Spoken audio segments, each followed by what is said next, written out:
নমস্কার, দেখছেন কলকাতা টিভি। সঙ্গে রয়েছে আমি স্বর্ণালী। শুরু করছি আরো বারো শুরুতেই যে খবরের দিকে নজর রাখতেই হচ্ছে, আরজি কর কাণ্ডে ঘটনাস্থলে যেতে শিয়ালদা কোর্টে আবেদনের পরামর্শ করা হয়েছে।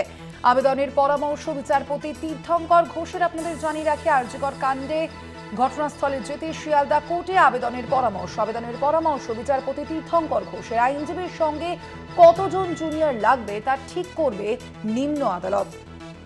18 অগস্ট মূল আবেদনের শুনানি রয়েছে হাইকোর্টে। আপনাদের জানিয়ে রাখি, আইনজীবীর সঙ্গে কতজন জুনিয়র চিকিৎসক সেখানে যেতে পারবেন, কতজন জুনিয়র লাগবে তা ঠিক করবে এবার নিম্ন আদালত। আরজি করের যে ঘটনাস্থল, সেই ঘটনাস্থলে যাওয়ার জন্যই এবার শিয়ালদা কোর্টে আবেদনের পরামর্শ বিচারপতি তীর্থঙ্কর ঘোষের।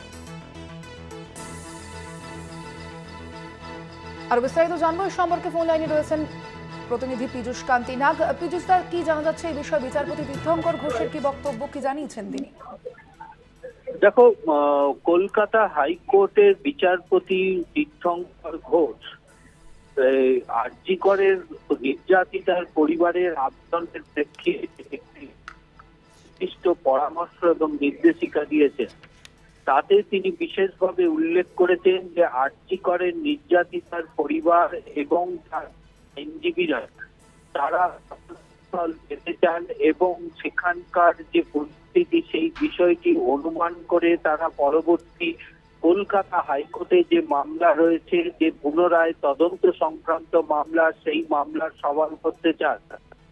এরপরে বিচারপতি তীর্থঙ্কর ঘোষ নির্দেশ দিয়েছেন যে শিয়ালদহ এসিজেএম আদালতে তাদেরকে আবেদন জানাতে হবে।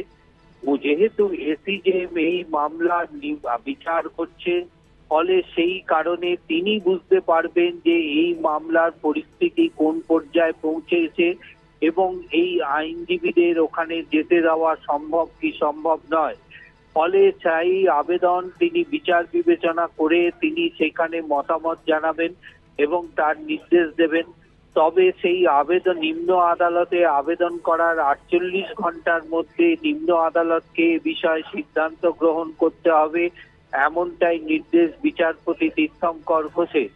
বিচারপতি এও পরিষ্কারভাবে জানিয়ে দিয়েছেন, নির্যাতিতার পরিবারের পক্ষ থেকে যখন আবেদন জানানো হবে সেখানে কতজন আইনজীবী যাবে সেই বিষয়টিও উল্লেখ রাখতে হবে।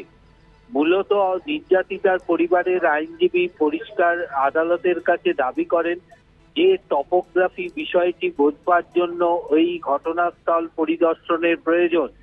যদিও রাজ্য সরকারের আইনজীবী তার বিরোধিতা করে বলেন যে এই মুহূর্তে যেহেতু এখনো পর্যন্ত পুনরায় তদন্তের বিষয়টি আদালত কোনো সিদ্ধান্ত গ্রহণ করেনি, তাই এ বিষয়ে কখনো প্রয়োজন আছে বলে মনে করছেন। একেবারে ধন্যবাদ তোমায় পীযূষ দা। আমরা কথা বলছিলাম, আমাদের সঙ্গে ফোন লাইনে ছিলেন প্রতিনিধি পীযূষ কান্তি নাগ।